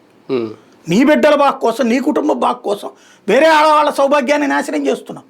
వేరే వాళ్ళ జీవితాలతో నాశనం చేస్తున్నావు. అలా చేయకుండా ఉండడానికి కదా రాజ్యాంగం నీకు ఇచ్చింది పదవి. రాజ్యాంగ బాధ్యత నువ్వు నిర్వర్తించడం మానేసి నీ వ్యక్తిగత స్వార్థానికి చేసినప్పుడు రేపు వెళ్తావు జైలుకి. అంటే వీళ్ళ ప్రతీకార రాజకీయాల మధ్యలో ఉద్యోగులు ఫ్రీడమ్ కోల్పోతున్నారు. ఇప్పుడు ఒక కమిషనర్గా ఉన్న సజ్జనార్కి, ఒక ఆర్టీసీ ఎండీగా ఉన్న సజ్జనార్కి తేడా లేదా? ప్రాధాన్యత దానికి దీనికి డిఫరెన్స్ లేదా? రేపు పొద్దున మా పరిస్థితి ఏంటన్నా భయంతో మధ్యలో నలిగిపోతున్నారు. నేను అంటుంది అదే, సజ్జనార్కి అప్పుడు జీతం వస్తుంది, ఇప్పుడు జీతం ఏమవుతుంది? నేను అనేది ఏమవుతుంది అంటున్నా. ప్రయారిటీ ఏంటి? ప్రయారిటీ అందులో ప్రయారిటీ ఏంటి? ఉద్యోగం అది. అదైనా ఉద్యోగం, ఇదైనా ఉద్యోగమే. నువ్వు సరిగ్గా పనిచేస్తే ఎక్కడైనా ప్రచారం వస్తుంది. నీ ప్రచారమా కావాల్సింది? లేదు తప్పుడు పనే. తప్పుడు పని ఎందుకు చేయాలంటున్నా నేను. ప్రయారిటీ కోసం, నీ ప్రాధాన్యత కోసం తప్పుడు పని చేసావు. ప్రాధాన్యత తప్పుడు, మరి ఆటోమేటిక్గా జైలుకు పో. నువ్వు ఏదో పని చేశాక జైలుకి ఎందుకు వెళ్ళాలి? అంటే ప్రభుత్వాలు కూడా వాళ్ళ ప్రతీకారాల కోసం అధికారులు వాడేసుకోవట్లేదు. వాళ్ళు వాడుకున్నప్పుడు నువ్వు వాడబాక, నువ్వు ఉపయోగపడక నీ యూనియన్లు ఎందుకు తగలెట్టనా? అడగండి, మేము కాన్స్టిట్యూషనల్ పని చేస్తాం, మీ రాజకీయాల కోసం మమ్మల్ని బలి చేయొద్దు. యూనియన్లకు ఉండాలి. ఏంది ఇది అసలు? ఈ దరిద్రం ఏంటి? ఏంది మా ఉద్యోగులను తీసుకెళ్లి జైల్లో పెట్టేయడం ఏంది? ఐఏఎస్ ఆఫీసర్లు జైల్లో ఏంటి? ఐపీఎస్ ఆఫీసర్లు జైల్లో ఏంటి? సాధారణ ఉద్యోగులు జైల్లో ఏంటి? వాళ్ళ మీద కేసులు ఏంటి? మీరు చెప్పిన పని మీరు చెప్పిన పని మేము చేస్తున్నాం, రేపు వచ్చేవాళ్ళు లోపలేస్తానంటున్నాడు. ఇంతకుముందు వాళ్ళు చెప్పిన పని చేశారు, ఇప్పుడు మీరు లోపలేస్తున్నారు. ఎట్లా? మీరు ఒకసారి ఆర్డర్ వేశారని మేము అమలు చేస్తున్నాం, మమ్మల్ని ఎట్టా మీరు జైల్లో పెడతారు? యూనియన్లు కూడా పనిచేస్తున్నాం. మన జగన్మోహన్ రెడ్డి గారు పోలీసుల విషయంలో అన్నప్పుడు వాళ్ళ పోలీస్ సంఘం అధ్యక్షులు వచ్చి ప్రెస్ మీట్ పెట్టి దానికి నేను అనేది, నువ్వు యూనియన్ గా ఉన్నప్పుడు ఈ దరిద్రాలు మాకు వద్దని చెప్పాలి కదా అంటున్నా. అది ప్రభుత్వం ఇప్పుడు జగన్ అన్నాడు కాబట్టి నువ్వు ఉంది. తిరుగుబాటు ఎందుకు అవుతుంది? ప్రభుత్వాన్ని ఎదిరిస్తున్నారు అంటారు. తప్పుడు పని చేయట్లేదు వీళ్ళు. నా డ్యూటీ నన్ను చేయని అని అడుగు. నా డ్యూటీ నన్ను చేయని అని అడుగు. అంతేగాని నీ స్వార్థాల కోసం మమ్మల్ని ఎందుకు బలి చేయడం అని అడుగు. నీ స్వార్థం కోసం మేమెందుకు బలి కావాలా? ఇప్పుడు ఒకటికి ఎకరం అక్కడ 10 లక్షలు ఉంది, ఇంకో చోట 30 లక్షల రూపాయలు ఉంది. 30 లక్షలకి 10 లక్షలని రాస్తే వీడు నాశనం అవుతాడు. 10 లక్షలకి 30 లక్షల రూపాయలని రాస్తే రాష్ట్ర ప్రజలు సొమ్ముపోతుంది కదా. ఎక్కడ నువ్వెందుకు మాట్లాడవు? లేదా రాయి నువ్వు. ఇప్పుడు లూలు మాల్కి 99 ఏళ్ళకి లీజు ఆర్టీసీ రాయి ఆ ఫైల్ మీద. ఇది ఇవ్వడం చాలా దుర్మార్గమైనటువంటి పని. అదే బస్ స్టాండ్లో ఇక్కడ విజయవాడలో 1,50,000-2 లక్షల మంది వ్యాపారస్తులు ఉన్నారు. 1,50,000-2 లక్షల మంది పెద్ద వ్యాపారస్తులు ఉన్నారు. చిన్న వ్యాపారస్తులు 4-5 లక్షల మంది ఉన్నారు. Bezawada is a commercial capital. ఒక్కొక్క షాప్ వాళ్ళు 3 నుంచి 10 మందికి ఉపాధిస్తున్నారు. వాళ్ళంతా వాళ్ళ సొంత డబ్బులు అప్పులు తీసుకునినా లేకపోతే ఆస్తులు అమ్మినా పెట్టిన వ్యాపారాలు చేస్తున్నారు. వాళ్ళందరూ అట్టా చేస్తా ఈ 3 లక్షల షాపులు అనుకుందాం మొత్తం, రిజిస్టర్డ్ లెక్క తీయమనండి. ఒక్కొక్కళ్ళ దగ్గర 2-3కి తక్కువ కాకుండా అయితే ఉంటారు కదా, సగటున 6 లక్షల మందికి వాళ్ళు ఉపాధి కల్పించారే. వాడికి నువ్వు కరెంట్ ఏమైనా తగ్గిస్తావా? నీళ్ళకి ఏమైనా తగ్గిస్తావా? ఆస్తి పన్ను ఏమైనా తగ్గిస్తున్నావా? చెత్త పన్ను కూడా వసూలు చేస్తారు వాళ్ళ దగ్గర. చెత్త తీసుకెళ్లేందుకు డబ్బులు వసూలు చేస్తారు. పన్ను కాదు అది, యూజర్ ఛార్జీలు అంటారు. నడుస్తుంది కదా. మరి వాళ్ళు అంతమందికి ఉపాధి కల్పించారు కదా. వీడొచ్చి 1,000 కోట్ల రూపాయల ఆస్తి, 500 మినిమం అనుకోండి, పోని 500 కోట్ల రూపాయల ఆస్తిని వాడు తీసుకుని ఒక 100 మందో 200 మందో గుమస్తా పనులు చేస్తారట షాపింగ్ మాల్లో. దానికి వాడికి ఇచ్చేస్తారా భూమి? రాసే అధికారి రాయాలి కదా. ఇది కమర్షియల్ క్యాపిటల్, ఎన్ని షాపింగ్ మాల్స్ లేవు, వీడికి ఇవ్వడం ఏంది? ఆర్టీసీ ఆస్తుంది. పోనీ ఆర్టీసీకి నువ్వు మిగతా చోట్ల విక్రయ దస్తావేజులు పెట్టావు కదా, 500 కోట్లు ఇచ్చేయమనండి ఆర్టీసీకి. 500 కోట్లు ఇచ్చేయమనండి, ఆర్టీసీ పేరుతో డిపాజిట్ చేయండి, పండగ చేసుకుంటారు వాళ్ళు. ఆర్టీసీలో నష్టాలు బాట పడుతుందా? నువ్వేమో 500 కోట్ల ఆర్టీసీ ఆస్తి ఎవడికో లీజుకి ఇచ్చేస్తావా? ఏడాదికి 400 కోట్లు ఇస్తాడటాడు. అదే బందర్ రోడ్లో నెలకి ఎంత అద్దె ఉందో కనుక్కోమనండి, ఓ హోటల్కి ఎంత ఉందో కనుక్కోమనండి అద్దె. ఏమి దుర్మార్గం ఇది? ఇది అధికారి రాయిద్దా? రేపు పొద్దున అధికారి బాధ్యుడు కాడా? ప్రభుత్వమే చెప్పిందండి చేసావు, ఎస్ నువ్వు రాసావు అక్కడ. ఇప్పుడు ఆ చంద్రబాబు గారి స్కిల్ డెవలప్మెంట్ కేసులో అధికారిని ఎందుకు ముట్టుకోలేకపోయారు? ఆయన రాసేసాడు, నేను చెప్పాను కానీ వీళ్ళు ఇట్లా చెప్పారు, నేను వదిలే. దెన్ అతను ముట్టుకోలేకపోయారుగా, జస్ట్ ఆయన వాంగ్మూలం తీసుకుని వదిలేశారు. అంటే ఏంటి అక్కడ? అధికారిని బాధ్యత నువ్వు నిర్వర్తించు. వీళ్ళు అలా కాకుండా వాళ్ళు ఎలా రాస్తే అలా ఫైళ్ళు పెడితే, వాళ్ళు ఏం చేయమంటే అది చేస్తే రేపు ఖచ్చితంగా అధికారులు తిప్పలబడతారు. లేదా జీవితంలో జగన్ని గెలవనీయకుండా వాళ్ళందరూ కష్టపడి చంద్రబాబు గారిని జీవితకాలం, ఆ తర్వాత లోకేష్ గారిని జీవితకాలం, వీళ్ళు పదవుల్లో ఉన్నంతకాలం వాళ్లే గెలిచేలా చూసుకోవాలి. లిక్కర్ స్కామ్ పేరుతో జగన్ అరెస్ట్ మీద ఒక దోబూచి లాంటి ఏమన్నా నడుస్తుందా, నడిపిస్తోందా ప్రభుత్వం? వాస్తవంగా వెంటనే అరెస్ట్ చేసేయాలనుకుంటున్నారు. నేను అనుకోవడం, మీరు అబ్జర్వ్ చేస్తే 6 రోజుల సింగపూర్ పర్యటన 4 రోజులకి వచ్చేసారు. త్వరగా 2 రోజుల ముందు వచ్చేసారు. నారాయణ అక్కడ ఉన్నాడు, ఇంకా వీళ్ళు వచ్చేసారు. 11 కోట్ల రూపాయలు దొరకగానే తొందరగా వచ్చేసారు. తొందరగా వేసేయడం అనేటటువంటి కోణంలో ట్రై చేసి ఉంటారు. ఇప్పుడు ఇవాళ కేసులన్నీ కూడా ఏంటంటే వీళ్ళు లీగల్ ఎక్స్పర్ట్ టీంను పెట్టుకున్నారు. అది మరి ఆయన సజెషన్ మేరకు అంటారు, లోద్రా సజెషన్ మేరకు ఆయన పంపించిన లాయర్లతో ఏదో నడుపుతున్నారట, లేదా అక్కడి నుంచి ఢిల్లీ నుంచి నడుపుతున్నారు. నేను అనిత గారి ప్రెస్ మీట్ లో కూడా ఆమె దీనికి సంబంధించి 1-2 రోజులు ఆగండి, మీకు క్లారిటీ ఇచ్చేస్తాను, 2 days నాకు టైం ఇవ్వండి అని అనడం కూడా కొంచెం అది కూడా ఏదో డౌట్ గా ఉంది అనేది. అదే అనేదంటే 11 కోట్ల రూపాయలు అక్కడ ఉన్నటువంటి దాన్ని జగన్ అని చెప్పడానికి చూపించడానికి కుదరదు. ఇప్పుడు రాజకేశ్ రెడ్డి ఏం చేశాడు, కోర్టుకు వెళ్ళి ఆ నోట్లన్నీ ఫోటోలు తీపిచ్చండి, ఆ నెంబర్లు తీయండి అన్నాడు. ఆ సంబంధం లేదు, నోట్ల మీద నెంబర్ల ఆధారంగా ఎక్కడి నుంచి ఎక్కడికి వెళ్ళి అనేదాన్ని ఫ్యూచర్లో ఇన్వెస్టిగేషన్ చేపిస్తారు. అది అంటే అసలు ఆ నోట్లు ఎక్కడ ఉన్నాయనేది ఆ కస్టడీలో ఉన్న చైతన్య చాణక్య ఎవరో చెప్తేనే కదా అది జగన్ ఇవ్వాల్సిన, ఎవరు వరుణ్ అనుకుంటా, సారీ, ఆ డబ్బులు జగన్కి ఇవ్వాల్సిన అక్కడ పెట్టామని చెప్తేనే కదా సిట్ అధికారులు తీశారట. ఇక్కడ సమస్య ఏంటి? డబ్బులు ఆల్రెడీ పనిచేశారని ఇంత ముందు చెప్పారు. పనిచేసినవి కాక ఇవి మరి ఎక్కడి నుంచి వచ్చినాయి? మొత్తం 3500 కోట్లు కదా ఆ డబ్బు. రాజకేశ్ రెడ్డి తన దగ్గర ఎందుకు డబ్బులు పెట్టుకున్నాడు నాకు అర్థం కాల. జగన్కి ఇచ్చేసినయ్యే కదా. ఒకవేళ రాజకేశ్ రెడ్డే ఆ తర్వాతన మార్చాడు అంటే జగన్ దగ్గరకు పోను, ఇది రాజకేశ్ రెడ్డి డబ్బులు అయ్యి ఉండాలి, అంతేగా లెక్క. జగన్ ఎక్కడ ఫ్రేమ్ చేస్తారు? ఇక్కడ అక్కడ ఆగిపోయింది ఇక్కడ. ఇప్పుడు అందుకనే హవాలా కంపెనీలు అనేసి ఈ సూట్ కేసు ముంబైకి దుబాయ్కి పంపించారు. ఈ అడ్రస్లో అవి చూసుకుని వస్తారు. ఇది పేపర్ కోసం చేస్తారా లేకపోతే చిత్తశుద్ధితో జరుగుతుంది అనేది చూడాలి. పేపర్ కోసం అయితే కనుక అక్కడికి వెళ్ళి ఆ ఫోటోలు తీసేసి ఇదిగో ఈ చిన్న అపార్ట్మెంట్లో ఉంది, ఇదివరకు స్కిల్ డెవలప్మెంట్ కేసులో వీళ్ళు చేయలే, అట్లాగా వీళ్ళు చేస్తారు. ఇప్పుడు ఫోటోలు తీసి ఇదే దీంట్లో ఏమీ లేదు, ఎవడూ లేడు, ఆఫీసర్ ఒక ఎంప్లాయీ కానీ ఎవడూ లేడు, ఖాళీగా ఉన్న అపార్ట్మెంటు, అంటే ఇది బోగస్ కంపెనీ అని పేపర్లో రాయడానికి పనికి వస్తుంది. అలా కాకుండా అక్కడ ఎవరన్నా దొరికి వాళ్ళు మా దగ్గరికి ఎట్లా డబ్బులు వచ్చినాయి, మేము దాన్ని యాదానోళ్ళో లేకపోతే రాజకేశ్ రెడ్డి కంపెనీనో పిఎల్ఆర్ కంపెనీనో వీళ్ళు ఇస్తే ఈ డబ్బుల్ని మేము మా అకౌంట్లో పడగానే క్యాష్ డ్రా చేసి తీసుకెళ్ళి ఇచ్చాం. అప్పుడు స్కిల్ డెవలప్మెంట్ కేసులో వాళ్ళు డబ్బులు ఇచ్చామని చెప్పారు, క్యాష్గా డ్రా చేసి సోన్స్ వాళ్ళకి ఇచ్చామని చెప్పాకనే కదా వాళ్ళని అరెస్టులు చేసింది కొంతమందిని. అప్పుడు అట్లాంటిది ఏదైనా చెప్తే ఆ రూట్లో వెళ్తుంది. సింగపూర్ నుంచి రాగానే ఇమీడియట్గా లోకేష్ గారు ఇదే సబ్జెక్ట్ తీసుకోండి. మీరు అన్నట్టు అదానికి సంబంధించిన డబ్బులు పిఎల్ఆర్ ప్రాజెక్ట్కి వాళ్ళ ఎవరు పెద్దిరెడ్డి గారి కంపెనీకి ఎలా వెళ్ళింది, ఆ ట్రాన్సాక్షన్స్ కూడా దొరికేసి ఇంకా రెడ్ హ్యాండెడ్గా దొరికేశారు కదా, ఏముంది దీనికి ఎలా సమాధానం చెప్పండి ఆయన ఒక సవాల్ వేశాడు. ఇప్పుడు అదాని వాడు వ్యాపారస్తుడే, పిఎల్ఆర్ వాడు వ్యాపారస్తుడే, అది మంచిదని ఎట్లా ప్రూవ్ చేస్తారు అనేది ఇక్కడ లెక్క. డిస్టిలరీ నుంచి అనేది కదా అదాని డిస్టిలరీ నుంచి ఒక కంపెనీనే, పెద్దిరెడ్డి వాడు ఒక కంపెనీనే, వ్యాపార సంస్థలు ఒకరికొకరు లావాదేవీలు ఉంటాయి, స్నేహపూర్వక లావాదేవీలు ఉంటాయి. మళ్ళీ అది వెనక్కి పంపించేశారని అప్పట్లో మిథున్ రెడ్డి చెప్పాడు. వాళ్ళ నుంచి సమ్ క్రెడిట్గా వచ్చినాయి మళ్ళీ వెనక్కి పంపించేసామని చెప్పాడు. అది నిజమో కాదు మనకు తెలియదు. వెళ్ళినాయి ఎంత అమౌంట్, ఎన్ని కోట్లు, కోట్ల అది ఏ 100 కోట్లు ఉందనుకోండి ఖచ్చితంగా కేసే, అసలు ఇప్పటిదాకా ఆగరు.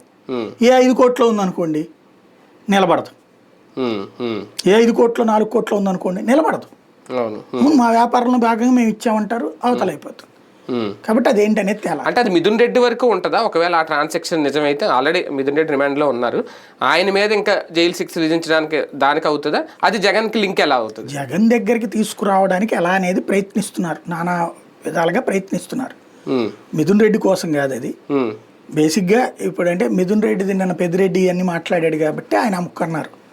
వాళ్ళకి సంబంధం లేకపోవడం ఏంటి, వాళ్ళకి ఉందన్నటువంటిది.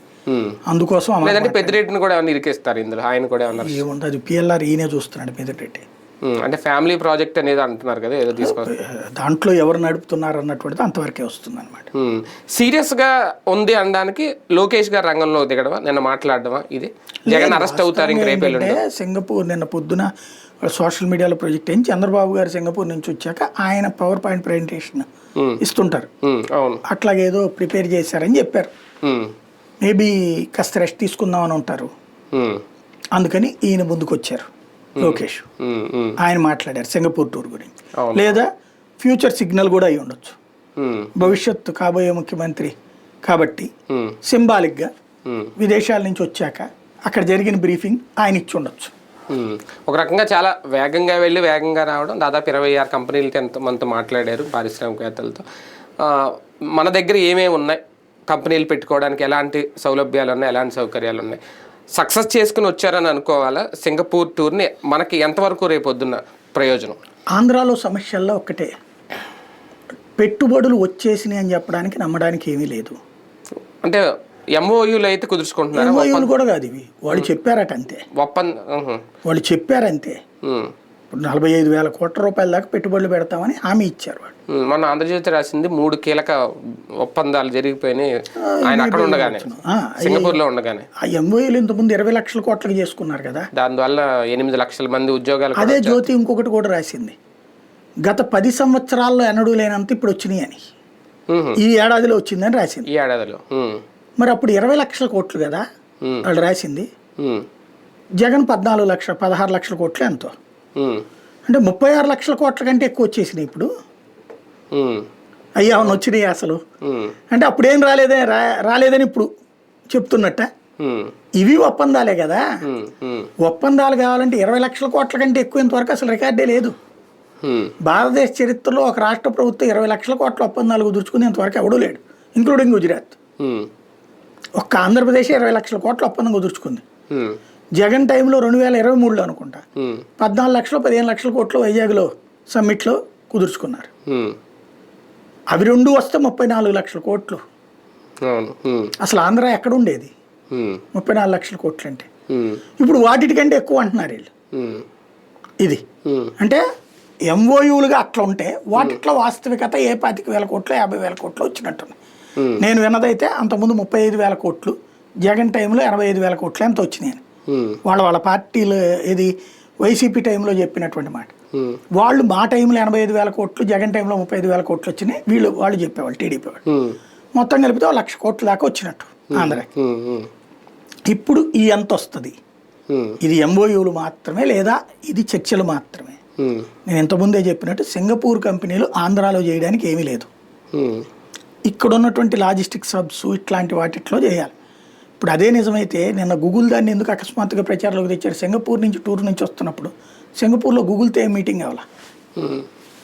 కానీ నిన్న వాళ్ళ సోషల్ మీడియా అంతా ప్రొజెక్ట్ చేసింది ఏంటంటే, రాయిటర్స్లో వచ్చిన ఒక వార్త బేస్ చేసుకుని $6 బిలియన్ గూగుల్లో ఇన్వెస్ట్ చేయబోతోంది డేటా సెంటర్, వరల్డ్లోని నెంబర్ 1 అనేది రాసుకొచ్చారు. అది నేను మాట్లాడాలి ఇక్కడ. అక్కడ సింగపూర్లో ఉన్నప్పుడు అయితే రాశారు, గూగుల్తో అనుసంధానంగా ఉన్న యూట్యూబ్ అకాడమీ కూడా రాబోతోంది, ట్రైనింగ్ సెంటర్. అకాడమీ అనేది that is a small issue.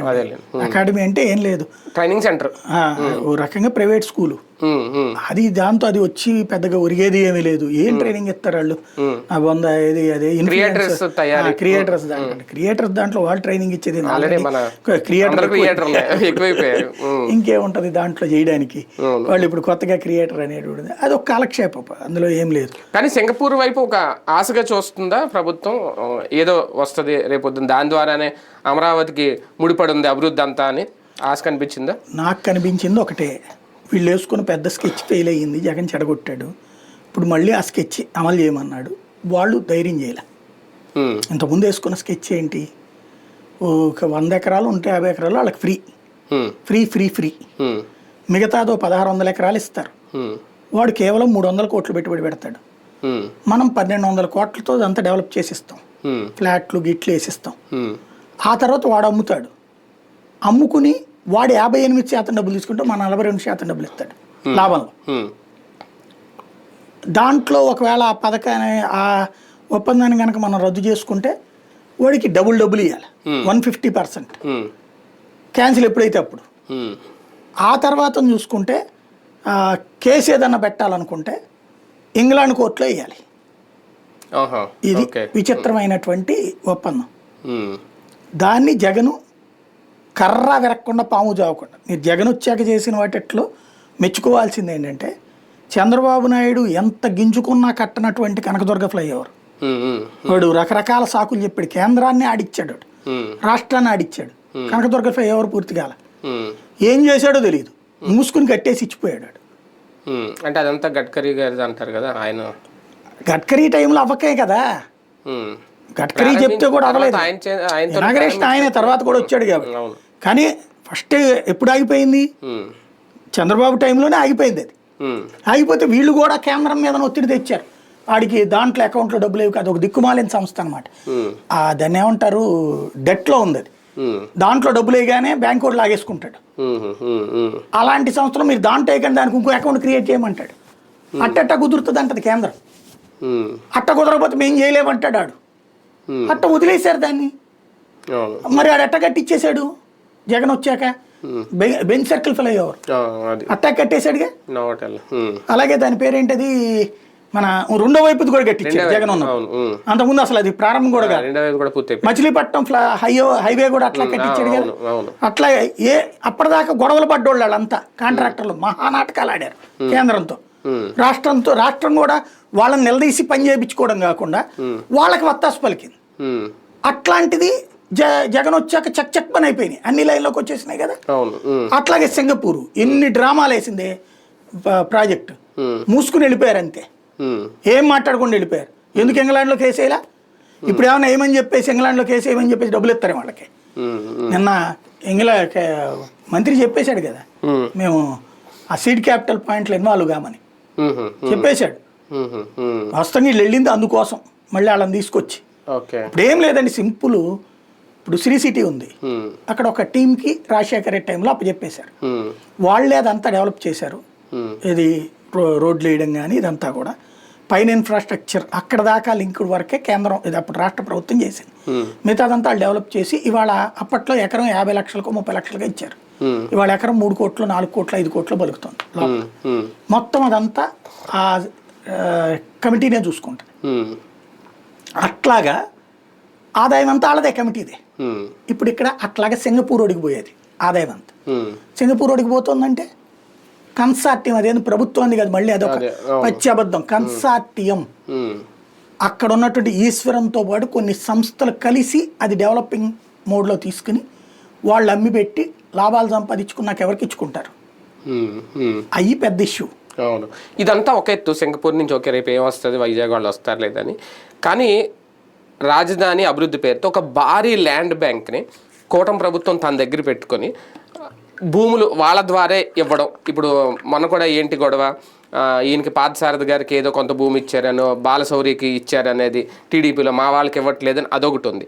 అలాగే చిన్న చితకా వాళ్ళకి కూడా ల్యాండ్లు ఇవ్వడానికి, లేదంటే పరిశ్రమలకు ల్యాండ్లు ఇవ్వాలంటే మా దగ్గర భారీ ల్యాండ్ బ్యాంక్ ఉంది అని చూపించుకోవడానికో, ఇదంతా బ్లాక్ చేసి ఎదుగుతున్న రియల్ ఎస్టేట్ని తొక్కేశారా? లేదంటే ఇదే రేపొద్దున్న ఇంత ల్యాండ్ బ్యాంక్ ఉండడం వల్లే ఆంధ్రప్రదేశ్ అభివృద్ధికి ఉపయోగపడుతుందా? ఇక్కడ 2 కాన్సెప్ట్లు అండి. అందినంత దోచుకోనా లేకపోతే ఆంధ్ర అభివృద్ధి, ఈ 2 ఎవ్వడూ ఆలోచించట్లేదు. ఇప్పుడు వ్యాన్ పిక్ పెడదాం అనుకున్న నిమ్మగడ్డ చాలా పవర్ఫుల్. అనేక సంస్థల్ని తను కష్టాల్లో ఉన్న వాటిని తీసుకుని నడిపి వాటిని ప్రాఫిట్స్ చేసి అమ్ముకున్నాడు. మా టీవీ 100 కోట్ల రూపాయలేమో లాసుల్లో ఉన్నప్పుడు తీసుకుని ఆ తర్వాత 2,000 కోట్లకు 3,000 కోట్లకు అమ్ముకున్నాడు డెవలప్ చేసి. అట్లాంటి మంచి బిజినెస్ మ్యాన్. అతను వాన్ పిక్ పెట్టాలనుకున్నాడు. ఆ ఏరియాలో భూములు పెద్ద ఎత్తున ఇచ్చారు. ఇండస్ట్రీ పెట్టే టైంకి కమ్యూనిస్టులు, తెలుగుదేశం వీళ్ళందరూ యాజిటేషన్ చేశారు. అతను ఏం చేశాడు, అవన్నీ కొనుక్కున్నాడు, రిజిస్టర్ చేయించుకున్నాడు. తెలుగుగా ఏం చేశాడు, ప్రభుత్వ భూమి కొంతే, మిగతాదంతా ప్రైవేట్ భూమి. 1,00,000, 2 లక్షలు, 3 లక్షలకు కొనుక్కున్నాడు. అప్పుడున్న లోకల్ ప్రజాప్రతినిధులు వాళ్ళ చేత జనాలకు అక్కడ అదంతా పండదు పంట, మీకు అంత డబ్బులు వస్తున్నాయా తీసుకోండి అని చెప్పేసి కొంతమంది ఏమో పండించుకునే వాళ్ళు ఉన్నా కూడా వాళ్ళని బెదరేసి ఇప్పించారు. అట్లా మొత్తం మీద చేశారు. అవన్నీ కలిపి తీసుకెళ్ళాడు, బ్యాంకులో తాకట్టు పెట్టాడు. 800 కోట్ల ఎంతో డబ్బులు తీసుకొచ్చి అందులో కొంత జగన్ సంస్థలో పెట్టుబడి పెట్టాడు. ఆ తర్వాత అతను ఇప్పటిదాకా పరిశ్రమ ఎట్లా ల్యాండ్ లిటిగేషను, సిబిఐ ఈడీ కేసులు, వెంబడ ప్రసాద్ కూడా అరెస్టు, జైలు నడిచింది కదా, లేపాక్షి నాలేజబ్ నడిచింది కదా. పారిశ్రామికవేత్తలకి భూములు ఇస్తున్నాం మనం, తర్వాత వాళ్ళని జైళ్ళల్లో పెడుతున్నాం. మన జిందాల్ని ఎంత ఎడిపించాం మనం, జత్వాని కేసులు, అదానీని ఎంత ఇసికించాం, షిరిడి సాయిని ఎంత విసికించాం. ఆంధ్రాలో జరుగుతున్నది ఏంటయ్యా అంటే, ఓ రకంగా చెప్పాలంటే రాబోయే తరాలంతా, అంటే ఇది ఒక రాజ్యం అనుకుంటే ఈ రాజ్యం మా చేతుల్లో ఉండాలి, మా వ్యాపారస్తులంటే మా వాళ్ళే ఉండాలి. ఇక్కడ కులం కాదు, ఇది కాదు. మేము మెచ్చే వ్యాపారస్తులు ఉండాలి, మేము మెచ్చే పారిశ్రామికవేత్తలు ఉండాలి, మేము చెప్పే వాళ్ళే ఉండాలి. ఇంకొక వర్గం బతకూడదు ఇక్కడ. బతుకుతానికి వాళ్ళు బిగించేస్తే ఇప్పుడు అదానీ గురించి ఎంత విష ప్రచారం చేశారు, అంబానీ గురించి ఎంత విష ప్రచారం చేశారు. వాళ్ళు వచ్చి ఇక్కడికి ఏకంగా అంబానీ అదానీ వచ్చారు ఇక్కడికి ఆంధ్రాకి. వాళ్ళు పెట్టుబడులు పెట్టడానికి వస్తే మొత్తం దోచిపెడతారా, పోర్టులు వాడికే ఇచ్చేస్తారా, లేకపోతే అదేది డేటా సెంటర్ ఆడికే ఇచ్చేస్తారా, అన్ని ఆడికే ఇచ్చేస్తారా. ఇప్పుడు పెట్టుబడి పెడుతున్నాడబ్బా అదానీ, అడేమో అడుక్కు తినేవాడు కాదు, కానీ అదానికి దోచిపెట్టారని రాశారు. ఇప్పుడు అదానీ ఎక్కడ, అంబానీ ఎక్కడ? ఇప్పుడు ఎవడో బచ్చాగాడిని చూపెట్టి ఇడు చాలా గొప్ప లూలు, వాడు మలేషియాలో ఎత్తేసాడు, ఇంకో దేశంలో ఎత్తేసాడు, ఈవెన్ కేరళలో నష్టాల్లో ఉన్నాడు, వాడు గొప్ప వ్యక్తి, 1000 మంది గుమస్తాలకు ఉద్యోగం ఇస్తే అది ఉపాధి అవకాశాలట. ఏమిటో అర్థం కాదు. ఇదివరకు ఇండోసోల్ దొంగ, ఇప్పుడు ఇండోసోల్ మంచోడు, ఇదివరకు మెగా దొంగ, ఇప్పుడు మంచోడు. ఏంది ఇది అంటే, మీరు మా టీంలో ఉంటే ఓకే, లేకపోతే మిమ్మల్ని దొంగలు చేస్తాం. మెగా మీద ఎంత చేశారు ఆరోపణలు? జోక్ ఏంటంటే దాని పేరేంటి, పులిచెంతల పట్టిసీమ కట్టిన మెగా 300 కోట్లు తినేసిందని ఆ రోజున హడావిడి చేసింది వైసీపీ. తాము అధికారంలోకి వచ్చాక అదే మెగాకి పోలవరాన్ని ఇచ్చింది. ఆ మెగా దోచేస్తుందని చెప్పినటువంటి తెలుగుదేశం ఇప్పుడు అదే మెగాని కంటిన్యూ చేస్తుంది. వీళ్ళది సేమ్. అంటే ఇక్కడ ఏది ఇండోసోల్, షిరిడి సాయి ఎలక్ట్రికల్స్ సేమ్. అంటే బేసిక్గా పచ్చి భాషలో చెప్పాలంటే వ్యాపారాలు చేసుకోండి మీరు. జగన్ ఉన్నప్పుడు ఎంత ఇచ్చారు కదా, మాకెంత ఇస్తారు, వాళ్ళకి ఇచ్చి మాకు ఇచ్చారా కంఫర్ట్, లేదా మిమ్మల్ని ఆపుతాం తొక్కుతాం.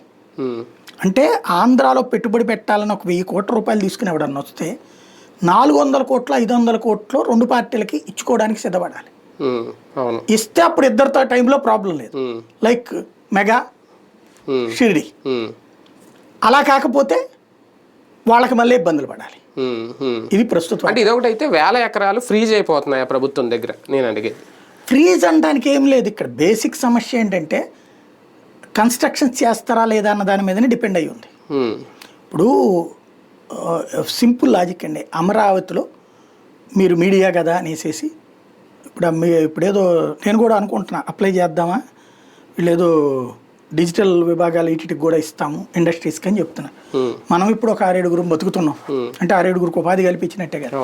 కావాలంటే ఇంకో 10 యూట్యూబ్ ఛానల్స్ పెడదాం, ఇంకో 10 యూట్యూబ్ ఛానల్స్ అంటే ఇంకో 10 మందికి ఉపాధి వస్తుంది. 10 రోజులు 20 మందికి వస్తుంది అనుకుందాం. పోయి వచ్చింది అనుకోండి, మనం కూడా మనకు భూమి ఇచ్చారనుకోండి, 5 ఎకరాలు ఇచ్చారనుకోండి, 5 ఎకరాలు వీళ్ళు చెప్పినట్టు రూపాయికో 10 రూపాయకి ఇవ్వమనండి, దాన్ని తీసుకెళ్తే ఒక ఎకరం ఒక 5 కోట్లు ఉందనుకోండి, 5 25 కోట్లు. దాని బ్యాంకులో రిజిస్టర్ అయిపోతే మనకి ల్యాండ్ రిజిస్ట్రేషన్ చేసేయాలి. దాన్ని బ్యాంకులో కనుక మనం పెట్టామంటే గ్యారంటీ 20 కోట్లు లోన్ వస్తుంది. మనం 20 ఛానళ్ళు ఏంటి, ఏకంగా న్యూస్ ఛానల్ కూడా నడిపించుకోవచ్చు, కావాలంటే చేసుకోవచ్చు. కాకపోతే మన దగ్గర అంత సీన్ లేదు కాబట్టి మనం ఎక్కడితో సర్దుకుంటాం. ఇప్పుడు ఇక్కడ ఇవన్నీ ఏంటి, ఇట్లాగా వాళ్ళు నిజంగా అయితే వ్యాపారం చేస్తే సక్సెస్ అవుతారు, నో డౌట్ నా దృష్టిలో అయితే. మనం అక్కడి నుంచి ఆశిస్తేనే సమస్య. అవును, ఆశిస్తే ఫ్రీజ్ అయిపోతే లైక్ లేపాక్షి నాలెడ్జ్ జబ్ ఇవి. ఏ ఆశ లేకపోతే గనక వాళ్ళకి నిజాయితీగా ఇస్తే మాత్రం అవన్నీ వ్యాపార సంస్థల కిందన, ఇండస్ట్రీస్ కిందన ఎమర్జ్ అవుతాయి. ఓకే, అది ఇస్తే ఎప్పుడో వస్తుంది. ఓకే, కానీ ఈ లోపల రియల్ ఎస్టేట్ స్తంభించిపోలేదు దీనివల్ల? దానికి దీనికి ఏం సంబంధం లేదు. వ్యాపారస్తుడికి ఇచ్చినందువల్ల రియల్ ఎస్టేట్ ఏం స్తంభించదు. వ్యాపారస్తులు ఇవ్వడం కాదు, ఇన్ని వేల ఎకరాలు మా ల్యాండ్ బ్యాంక్ కింద పెట్టుకుని హోల్డ్ చేయడం వల్ల అదే బయటకు వదిలేసి ఉంటే ప్రైవేట్ రియల్ ఎస్టేట్ ఈ పార్టీ డెవలప్ అయ్యి ఆ ప్రాంతాలన్నీ డెవలప్ అయ్యి ఉండేవి. దానికి దీనికి ఏం సంబంధం లేదండి. ప్రైవేట్ది ఎప్పుడు నాది నేను కొనుక్కుంటా, ప్రభుత్వం దగ్గర నుంచి ఏ రియల్ ఎస్టేట్ వాడు కొండవు బేసిక్గా, అంతకంటే ఎరితనం ఇంకోటి లేదు. ఇప్పుడు రియల్ ఎస్టేట్ ఎందుకు స్తంభించింది అయ్యా అంటే, మీకు ఒక అపార్ట్మెంట్లో ఫ్లాట్ కొనాలా, లేదా ఒక ఇండివిజువల్ హౌస్ కొనాలా, ఒక స్థలం కొనుక్కోవాలి. ఎవరు ఇన్వెస్ట్ చేయగలుగుతారు డబ్బులు? 3 వర్గాలు. ఒకటి రాజకీయ నాయకుడు, వాళ్ళు బాగా డబ్బులు ఎక్కువైతే ఇన్వెస్ట్ చేస్తారు, మళ్ళీ ఇక్కడ బెనిఫిట్ వస్తుందంటే, అంతే తప్పించి మామూలు వాళ్ళు చెయ్యరు రాజకీయ నాయకుడు. నెంబర్ 2 వచ్చేటప్పటికి ప్రభుత్వ ఉద్యోగి, వీళ్ళు ఏడబడితే ఆడ స్థలాలు కొనరు, ఒక ఇల్లు కొనుక్కోవడానికి, అవసరమైతే ఇంకొకటి మన పిల్లలకి అనేది. అంతకుమించి ఒకటి దగ్గరే ప్రయారిటీ ఉద్యోగులు ఎవరైనా సరే. రెండోది అయితే గీత స్థలం కొనుక్కోవడం ఇట్లాంటిది ఉంటుంది. ఎక్కువగా కొనేది ఎవరయ్యా అంటే వ్యాపారస్తుడు. వ్యాపారస్తుడు ఎందుకు కొంటాడు? రూపాయి మిగలగానే, ఇప్పుడు నా దగ్గర ఈ నెల 5 లక్షల లాభం వచ్చింది, 5 లక్షలు పెట్టేసి ఒక స్థలం కొనేస్తే ఇంకో 10 లక్షలు అంటే 15 లక్షల స్థలాన్ని కొనేస్తాడు ఇతను, బ్యాంకులో లోన్ తీసుకుని. ఒక 5 లక్షలు ఇప్పుడు ఇచ్చాను కదా, నెక్స్ట్ ఇయర్ లోపు లాభం వస్తుంది, మిగతా 5 ఇంకొక 5 అట్లా 15 2 ఏళ్లలో 3 ఏళ్లలో అది కట్టేయగలను. ఇక్కడ షూరిటీ ఆ వ్యాపారం ఉంది కాబట్టి 15 లక్షలు 3 ఏళ్లలో కట్టేయగలను. ఓ స్థలం ఇది రేపు పొద్దునే వాళ్ళు నేను 15 లక్షలకు కొంటే ఈ 3 ఏళ్ళు నేను ఈ అప్పు తీర్చేటప్పటికి అది 35 లక్షలు అవుతుంది అనే ధైర్యంతో కొంటాడు. ఇల్లు అయినా ఫ్లాట్ అయినా. ఆ వ్యాపారస్తుడి దగ్గర వాళ్ళ డబ్బులే. ఎందుకని? వ్యాపారస్తుడి దగ్గర సరుకులు కొనాలేదు ఎవరు? పేదవాడు కొనాలి, మధ్యతరగతి కొనాలి. వాడి చేతిలో డబ్బులు రొటేషన్ అవ్వట్లేదు, బికాజ్ గవర్నమెంట్ స్కీమ్స్ లేకపోవడం. దానివల్ల రియల్ ఎస్టేట్ స్తంభించింది మన దగ్గర. చేతిలో జనం చేతిలో డబ్బులు ఆడుతుంటే వ్యాపారాలు నడుస్తాయి, వ్యాపారాలు నడుస్తుంటే రియల్ ఎస్టేట్ నడుస్తుంది, కొంటారు. ఇక్కడ మూలం దగ్గర దెబ్బ కొట్టేస్తుంది. మేబీ ఇప్పుడు మొన్న చూడండి, అదేది విద్యాదేవిని డబ్బులు రిలీజ్ చేశారు, ఆ నెలలో జిఎస్టీ ఒక 3 కోట్లు పెరిగింది. అంటే పర్సంటేజ్ పరంగా చూస్తే 0 గ్రోత్, కానీ 3 కోట్లు పెరిగింది. అంతకుముందు ఈ డబ్బులు వేశారు, వేరేదేదో డబ్బులు. ఆ డబ్బులు వేసినప్పుడు మాత్రమే నడుస్తున్నాయి, మిగతా టైంలో అవ్వట్లా, రొటేషన్ ఉండట్లేదు. కాబట్టి చేతిలో డబ్బులు ఆడిచ్చే పని జరిగితే తప్పించి నడవదు ఇక్కడ. ఈ నెలలో ఈ ఆగస్ట్ వచ్చేసింది కాబట్టి అన్నదాతకి అలాగా పడుతుందని ఒక డేట్ ఇచ్చేసారు. ఓకే, వీళ్ళు దాంతో పాటు వేస్తారు. అలాగే ఫ్రీ బస్సు 15వ తేదీ, ఇంకా P4 కూడా ఉందనుకోండి స్టార్టింగ్, అది ఏం జరుగుతుంది ఏంటనేది అప్పుడే చూడాలి. ఫ్రీ బస్సులో ఒక రకంగా మార్చుకున్నారా నిర్ణయం? ఎందుకంటే నిన్న ఒక టికెట్ ఏదో రిలీజ్ చేశారు, స్త్రీ శక్తి అని. దాంట్లో చూస్తే పైన అబ్జర్వ్ చేస్తే ఎక్స్ప్రెస్ అని ఉంది, 120 రూపాయలు టికెట్ కొట్టారు, దాన్ని 0 అని పెట్టారు. 100 రూపాయలు అంటే లోకల్లో అయితే, జిల్లా పరిధిలో అయితే అంత ఉండదు. పల్లె వెలుగులో కూడా 120 రూపాయలు టికెట్ పెట్టి ప్రయాణం అయితే అంత దూరం నాకు తెలిసి ఉండదు. అంటే ఎక్స్ప్రెస్కి అలాగే స్టేట్ అంతా కూడా ఉంటుందని ఒక సంకేతం, అంటే మార్చుకున్నారు నిర్ణయం. నోటుతో చెప్పాలి, అది ఊరికినే అదేదో డమ్మీ టికెట్, ఒరిజినల్ టికెట్ అయితే. అంటే మొన్న అచ్చెన్నాయుడు గారు కూడా అన్నారట, ఎక్కడో మాట్లాడారు. నారాయణ, ఆయన పేరేంటి, మన కొనకళ్ళ నారాయణ, ఆర్టీసీ చైర్మన్, ఆయన అన్నాడు రాష్ట్రంలో ఎక్కడైనా తిరగచ్చు. అదే, అవును. అందువల్ల నాకు కూడా డౌట్ వచ్చింది. ఎందుకంటే రాష్ట్రం అంతా అంటే పల్లె వెలుగులు ఉండవు, మరి రాష్ట్రం అంతా ఉండవు. ఖచ్చితంగా ఎక్స్ప్రెస్ కి అనుమతి ఇస్తేనే రాష్ట్రం అంతా అవుతుంది. అంతే. అంటే అల్ట్రా ఎక్స్ప్రెస్ కు ఉంది. ఇప్పుడు ఫర్ ఎగ్జాంపుల్ మీకు విజయవాడలో బస్సు ఎక్కి జగ్గైపేట వెళ్తే, అదే విజయవాడ అంటున్నా, మచిలీపట్నంలో వీళ్ళు ఉమ్మడి జిల్లా ప్రాతిపదికన అంటున్నారు. అవును, ఉమ్మడి జిల్లా ప్రాతిపదికన అయితే గనక మచిలీపట్నము కృష్ణా జిల్లాలోనే, జగ్గైపేట కృష్ణా జిల్లాలో, అప్పుడు 100 రూపాయలు టికెట్ అవుతుంది. విజయవాడకి 70 రూపాయలు అవుతుంది, జగ్గైపేటకి ఇంకో 70, 140 రూపాయలు అయిపోతుంది. పల్లె వెలుగు అయితే 100 ఏమవుతుంది. కాబట్టి అట్లా ఉమ్మడి జిల్లా ప్రాతిపదికన ఇస్తారా, అది పాలసీ డెసిషన్ తీసుకోవాలి. పాలసీ డెసిషన్ ఇంకా ఫైనల్ కాల, ఇంకా వీళ్ళలో ఒక అయోమయం ఉంది. అంటే పక్క రాష్ట్రాలను చూసి మార్చుకున్నారు నిర్ణయం, అదే తేలాలి కదా అంటున్నా. పాలసీ డెసిషన్ ఇంకా అనౌన్స్ చేయలే, ఇది ఒక్కొక్కళ్ళు ఒక్కొక్క మాట మాట్లాడుతున్నారు. కాబట్టి పాలసీ డెసిషన్ ప్రభుత్వం క్యాబినెట్ లో నిర్ణయం తీసుకోవాలి. లేదు అన్ని బస్సులకు వదిలేయండి, లేదా నాన్ స్టాప్లు, హైటెక్లు, స్లీపర్లు ఇట్లాంటివి కాకుండా, అమరావతి కూడా హైటెక్కే కదా, కాకపోతే అవి ఏసీలోకి వస్తాయి. అదే అనేది వాటిట్లో కాకుండా నాన్ ఏసీ బస్సులు అన్నీ కానీ, లేదా హైటెక్ లో కూడా నాన్ ఏసీ బస్సులు ఉన్నాయి, సూపర్ లగ్జరీ ఇవన్నీ అవి కాకుండా ఎలక్ట్రిక్ బస్సులు కాకుండా, లేదా ఆల్ ఎలక్ట్రిక్ బస్సులు ఫ్రీ. అంటే ఇప్పుడు ఎక్కడైనా సరే వచ్చినాయి కదా, అదే రాష్ట్రంలో ఎక్కడైనా సరే ఎలక్ట్రిక్ బస్సులు అయితే ఫ్రీ. లేదు అన్ని చోట్లకి ఎక్సెప్ట్ అదర్ స్టేట్స్కి వెళ్ళే బస్సులు తప్ప మిగతా అన్నిట్లో ఫ్రీ. మన ఏపీఎస్ఆర్టీసీ వరకు మళ్ళీ టీజీ కాకుండా అది అనేటటువంటిది ఏదైనా పెడితే ఉండొచ్చు. దీంతో భారీగా మహిళా ఓటు బ్యాంక్ టర్న్ అవుతుందా నిజంగా రాష్ట్రం అంతా పెడితే? అంటే బేసిక్గా ఇది అయ్యి సక్సెస్ అయినటువంటి చరిత్ర ఏమైనా ఉందా అంటే మనకి సాక్ష్యం కర్ణాటక. ఇది పథకం పెట్టాకనే కదా కర్ణాటకలో బీజేపీ లైన్లోకి వచ్చింది. పథకం పెట్టింది కాంగ్రెస్, కానీ బీజేపీని అక్కడ మెజారిటీ వచ్చింది పార్లమెంట్ స్థానాలు. అట్లాగే తెలంగాణ పెట్టింది, దీని తర్వాతనే కదా ఎమ్మెల్సీ ఎలక్షన్ జరిగింది, వాళ్ళే గెలిచారు కదా. అంటే దీనికి అది అవల. ఆంధ్రాలో ఏమన్నా అవుతుందేమో తెలియదు, బట్ ఒక ఆస్పెక్ట్లో బెనిఫిట్ అవుతున్నది ఏంటంటే నేను అబ్జర్వ్ చేసింది అయితే, కొంతమందితో మాట్లాడాక మొన్న మధ్యన పత్రికల్లో కూడా వచ్చింది, ఎంప్లాయ్మెంట్, ఉమెన్ ఎంప్లాయ్మెంట్ పెరుగుతుంది. గ్రౌండ్ ఏది దాన్ని ఏమంటారు, లేబర్ ఎంప్లాయ్మెంట్. లైక్ మొన్న కర్ణాటకకి సంబంధించి చూశాను, ఎట్లాగా అమ్మాయికి 20,000 జీతం వచ్చేద్దట, 5-6 కిలోమీటర్ల దూరంలో ఉండేది. అక్కడ దాకా వెళ్ళడానికి బస్సు ఈ తతంగం అంతా ఎందుకని వెళ్ళేది కాదు ఆఫీస్కి. మొత్తం అయ్యేటప్పుడు 10-12 దీనికి అయిపోయేదట, అందుకని వెళ్ళేది కాదు. ఇప్పుడు రెగ్యులర్గా జాబ్ చేస్తుంది. ఇట్లాంటి వాళ్ళు 23% ఉన్నారట. అంటే ఇప్పుడు మనకి ఇవాళకి కూడా మన ఇళ్లలో పని మనుషులు వీళ్ళు కావాలంటే ఎక్కడో వేరే చోట నుంచి రాగలరు, కానీ ఈ ట్రాన్స్పోర్టేషన్ మన ఆటోల్లో వస్తే కనుక దోలు తీరిపోతుంది. కాబట్టి వాళ్ళు మనకు దొరకట్ల పనికి. ఇప్పుడు ఫ్రీ బస్సు వచ్చింది అనుకోండి, వీళ్ళు ఎక్కడ ఉన్న వాళ్ళు ఎక్కడికైనా వెళ్ళచ్చు కదా, బస్ ఛార్జీ లేనప్పుడు వచ్చేస్తారు. అప్పుడు లేబర్ అందుబాటులోకి రావచ్చు. ఆ విధంగా మహిళల ఎంప్లాయ్మెంట్ పెరిగే అవకాశం. కానీ రద్దీ కూడా పెరుగుద్ది. అంటే ఫర్ ఎగ్జాంపుల్ హైదరాబాద్ ఉందనుకోండి, ఆల్టర్నేటివ్ మెట్రో ఉంది. ఇప్పుడు ఇక్కడ మనకి ఇప్పుడు విజయవాడ, వైజాగ్ లాంటి సిటీస్లో మనకి ఇంకా మెట్రో రాలేదు. అటువంటి నేపథ్యంలో ఏంటంటే రద్దీ పెరిగితే మీరు అన్నట్టు ఉమెన్ ఎంప్లాయ్మెంట్ వాళ్ళు కూడా ఇబ్బంది పడతారు. వాళ్ళకి ఆల్టర్నేటివ్ ఉంటే డబ్బులు ఖర్చు పెట్టి ఎక్కేస్తారు. మనకి ఇక్కడ ఆల్టర్నేటివ్ లేదు, ఖచ్చితంగా బస్సు ఎక్కాలి, లేదంటే ఏ ఆటో అంత స్తోమత ఉంటుందా, అప్పుడు ఇబ్బంది కదా. తప్పదు. ఇప్పుడు ఒక నిర్ణయం తీసుకున్నాక సైడ్ ఎఫెక్ట్లు ఉంటాయి. ఈ సైడ్ ఎఫెక్ట్ తీవ్రత ఎక్కువ, దీని తీవ్రత ఎక్కువ, దీని బెనిఫిట్ ఎక్కువ, దాని బెనిఫిట్ ఎక్కువ అనేది ప్రభుత్వం తీసుకోవాలి డెసిషన్. అంటే అక్కడ బస్సులు పెంచితే మళ్ళీ అక్కడ స్టాఫ్ను కూడా పెంచాలి కదా, ఆర్టీసీ సిబ్బందులు కూడా పెంచాలి. మీకు ఈ పథకాలు వచ్చాక ఆర్టీసీ బాగుపడ్డం అన్నది ఇక్కడ లేదు, నష్టమే. ఆర్టీసీ మునుగుతుంది, భారమే. కాకపోతే ఆ ముంచిన బెనిఫిట్ అంటే మునిగిన ఆర్టీసీ శిథిలాల మీదన రాజకీయ ప్రయోజనం పొందుతున్నారు కదా అక్కడ కానీ ఇక్కడ కానీ. ఇంకోటి, ఒకసారి ఒకటి పెట్టాక రెండో ఒకటి తీయగలడా? అదే కదా. ఇప్పుడు కర్ణాటకలో కానీ తెలంగాణలో కానీ నెక్స్ట్ వచ్చి పార్టీలు రేపు ఇస్తాయా తీసేస్తాయా? నెక్స్ట్ వచ్చి పార్టీలు చెప్పలేము, వీళ్ళ తీయకుండా ఉండాలి ముందంతే. అది అప్పుడు మళ్ళీ వాళ్ళకి కూడా సమస్య కదా. అవును. ఫైనల్గా నిజంగా 32 జిల్లాలు జరిగే అవకాశం ఉందా ఆంధ్రప్రదేశ్లో? అది తెలుగుదేశం పార్టీకి సంబంధించిన కొంతమంది ప్రొజెక్ట్ చేస్తున్నారు, కానీ జర్నలిస్టులు కూడా, తెలుగుదేశం జర్నలిస్టులు. కానీ నాకైతే సందేహమే.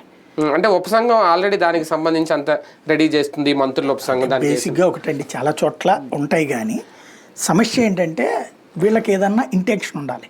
కిందసారి జగన్ ఎందుకు పెట్టాడు 26 మెడికల్ కాలేజీల కోసం పెట్టాడు. అది కూడా పార్లమెంట్ నియోజకవర్గాలను జిల్లాలుగా మార్చారు. ఇప్పుడు ఒక కాన్సెప్ట్లో ఇట్లా పెట్టడానికి అవకాశం ఉంటుంది.